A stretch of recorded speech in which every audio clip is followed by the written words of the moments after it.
My name's Rachel Robson. I'm 34 years old and I'm the co-creator of Cloud9 Wellbeing in Cullercoat. I'm married to Susan. She's the other half of Cloud9. My name is Susan Brown. I grew up near here in North Shields. It's like a fishing village. I grew up in a town called South Shields. I had a pretty good upbringing. I lived with my mum and dad. When I was about 12 or 13, my mum and dad separated and my dad moved to Denmark. My mother left me, me and my brother, when I was 5. My father did his best to bring us up, but we were quite poor. I did actually worry a lot about adult things because my dad was quite an open person. So when we were struggling, I knew about it, you know, because he would just talk to us about it. So I did feel like I had this kind of adult role at a very young age. But I was obviously had a child's brain.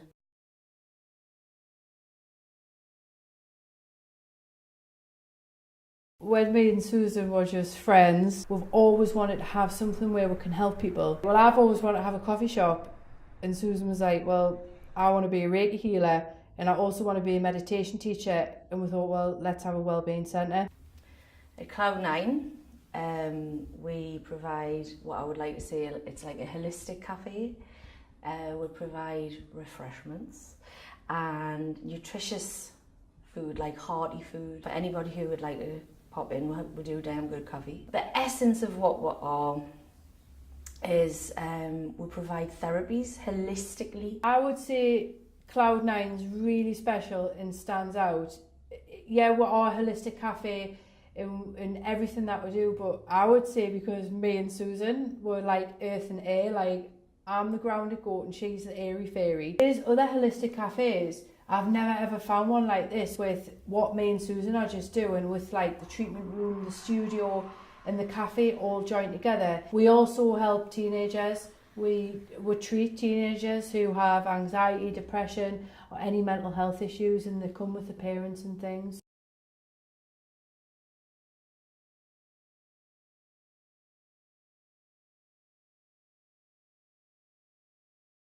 We want this community space, but it also has the promotion of and the offering of holistic therapy for all, for children, for the elderly, for the sick, for the vulnerable, for the anxious and the stressed, and for just everyday pleasure, you know, like everyone needs a massage, you know what I mean? When I left school, I didn't really want to go to college. I wanted to start work straight away.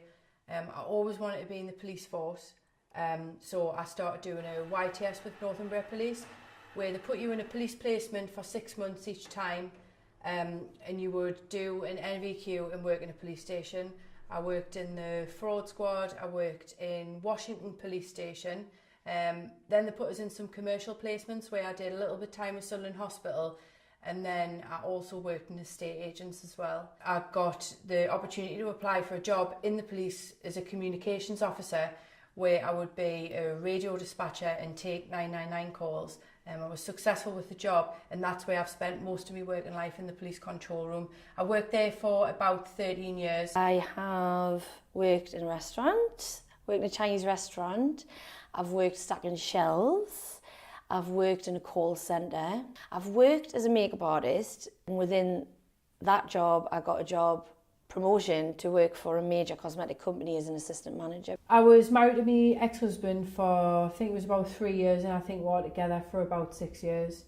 I met him in the police. He was a traffic policeman and I was his radio operator. My husband, we just kind of hung around the same circles. Actually at the time, because I didn't have very much self-esteem, I used to think, oh my God, he's like so nice and kind and nice person, and he was quite successful in his own way, and I didn't think I was, and I used to think, oh my God, like he's such a nice person, like he's far too good for me. I was married for 8 years to my husband, and we had a really good, strong friendship. We had 2 beautiful sons together, and he's already got a son as well. So we had 3 boys. I'm married to Susan, got married last year.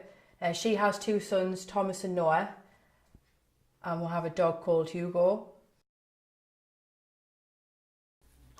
Well, I met Rachel when I joined a boot camp, and she had joined the same boot camp. And I don't know, I just met her and I was like, hi, you know, and it wasn't like a sexual thing or anything like that. It was just like, oh my God, like she's so together, I think she's lovely, and she was like very focused and determined, and I found that an attraction.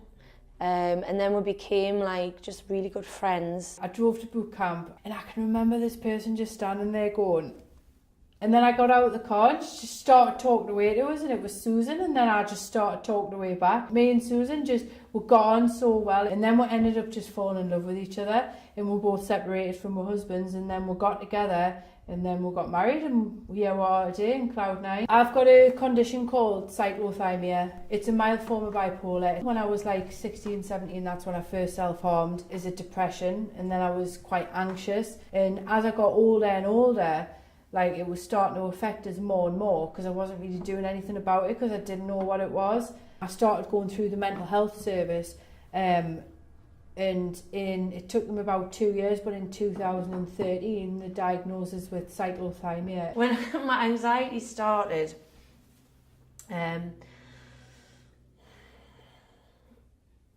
be, you know, physically apparent, when I used to get heart palpitations about 5 years ago,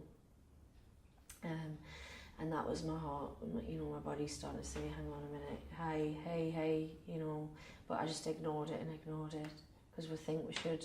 With my childhood, I used to be like a really good swimmer, but I didn't get to professional level because when I became a teenager, I didn't dedicate myself enough. But that got me out of a lot of anxiety. Looking back, that's what it would have been. A lot of sadness as a child. I changed every day since I got into holistic therapies, the holistic way of looking at life, because it's kind of opened my mind, opened everything to opportunities, to possibilities. You're not limiting yourself to how things can be. The beach, to me, has always been where I belong. It's somewhere that since a child I've been drawn to. I've been through really tough times in my life and I've gone there. And I've looked at the horizon and I've asked for things, and I've never been disappointed. So throughout my life, I remember when I first started self-harming, it was when I was doing my GCSEs. It went on really all the way through my life. And the last time was when I was in a relationship with my ex-husband, and I ended up in hospital after taking a lot of tablets. I really hurt a lot of people when I did it, including myself. And I've never self-harmed since, and I've found other ways to cope, hence why I've gotten into the Wellbeing. I discovered meditation, and at first I was like, I can't meditate. I was like trying to do it myself. So I went to the beach, which is one of my favourite places, and all I would ask for, I would look over to the ocean, like the horizon, the sun, the clouds, whatever. And whatever it is, you know, whether it's God, the universe, whatever, I just said, look, just show me what to do and I'll do it. Show me what to do and I'll do it. Because I was feeling really frustrated in my employment. Something happened because one day I woke up and I was like, right, I need to quit my job and I'm going to go and learn Reiki. And there was nothing to it. It was like no thought, no browsing, no looking up anything. Nothing. It was just like, that's what I'm going to do. Reiki is, as an alternative therapy, has become extremely popular because people, I think, are searching for something more. And you don't have to explain yourself when you do Reiki. It's just like, it's like having therapy or counselling without the words, without having to talk about it. You just kind of feel that connection again, and you feel connected to yourself or connected to whatever you believe in that carries you. So when we opened this place, I just was like, I'm open for Reiki, you know, and a lot of people have been coming, especially around the full moon.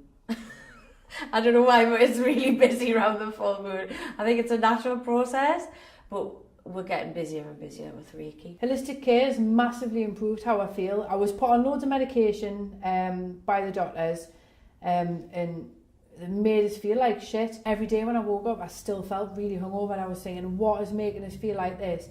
And I was like, it must be this medication that I'm on. And like, I talked to a few people about it, and they're like, oh, whatever you do, just don't come off it, because like it like changes chemicals in your brain and like and all of that. And I was thinking, yeah, but like I don't drink or anything, I don't smoke, I don't drink, and I still feel like really rough when I wake up. Like it must be doing something, because it's not making my mood any better. And I just decided to just stop taking it, and I've never felt so good. So if I'm emotionally and physically balanced, then everything else like kind of falls into place. From discovering holistic therapies and also discovering looking at life holistically and myself, it's been a very painful process. To me, actually helping some people, you know, more and more and more people, and then they experiencing the same, it's like, I'm doing it, it's happening. Or they're doing it, or we're doing it, you know. And it's very, very simple. The greatest thing to hear, I think, for anyone is, oh, thank you so much for helping me to change my life. Or they do say like, oh, you've changed my life like I did years ago. And I'm like, no, I didn't change your life, you did.